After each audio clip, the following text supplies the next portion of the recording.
Hello, it's Mark Lanier with your video thought for the day. So this week, by special request, I'm looking at 5 different people of the Bible. And I'm asking this question for each of the 5. Lord, what are you doing in my life? And so that's my opportunity to talk to you about each of those, recognizing that God does different things in all of our lives.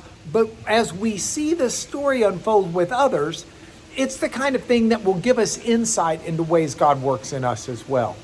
So take this venture with me, take this adventure. And by the way, if you're saying, well, how do I get to make a request for the thought for the day? It's simple. If you're looking at this on YouTube, just click the like and subscribe button or the alert bell button. But also down in the comments, say, here's what I'd love to hear your thoughts on, and I'd be glad to deal with those things. So now, with that in mind, look at the story of Joseph today. Now, Joseph is an Old Testament figure, and his story is told in the book of Genesis. He was one of over a dozen children born to Jacob through 4 different women.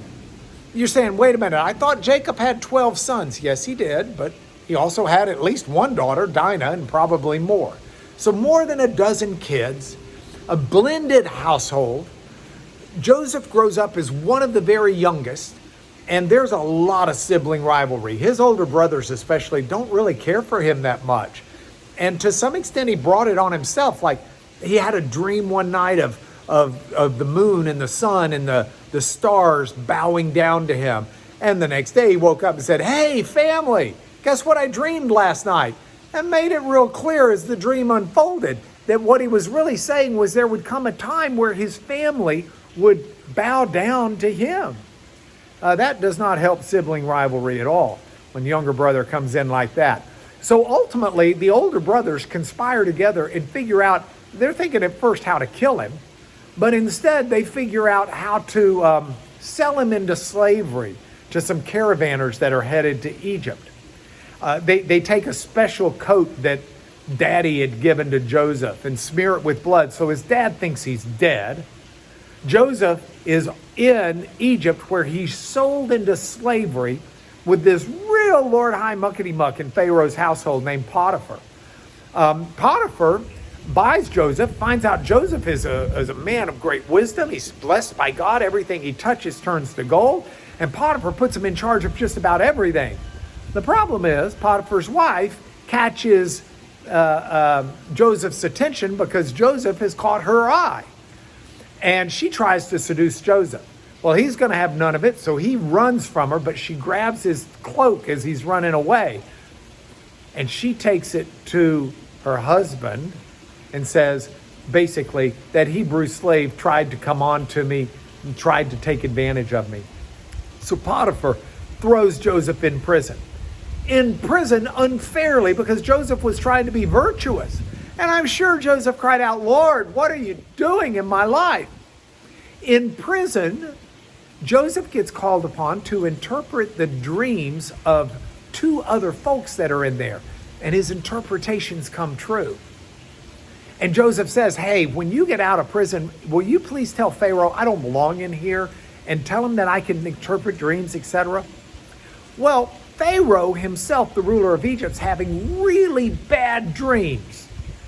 And he's looking for someone who can interpret those dreams. And his baker happens to remember, oh yeah, there was this guy in prison. I said I'd remember to tell you about him, but I forgot. But anyway, his name's Joseph, and he's pretty good with dreams. Pharaoh calls Joseph forward, says, I've had this weird dream. Talks about 7 cows and coming out of the Nile, and talks about another dream, 7 sheaves of corn eating 7 sheaves. And Joseph says, those 2 dreams are one. It's the same thing. The land's going to have 7 years of plenty, and then it's going to have 7 years of desolation, famine. So you need to store up from the years of plenty to take care of the years of desolation.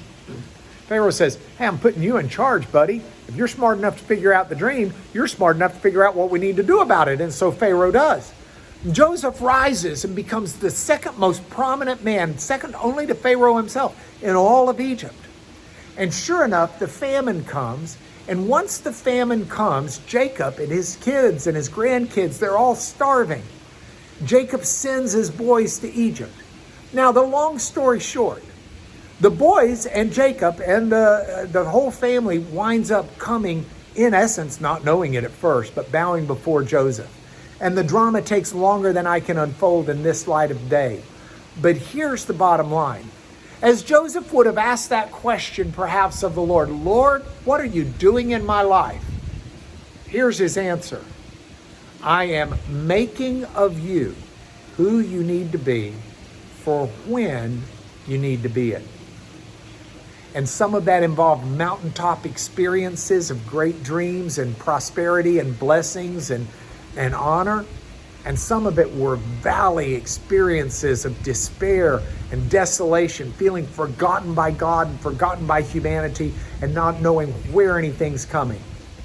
But in the midst of it all was the lesson. God is making of you who you need to be for when you need to be it. And I think that's a lesson for us as well. In my high times and in my low times, I need to remember that God is making me, He's making you who you need to be for when you need to be it. And that's your video thought for the day.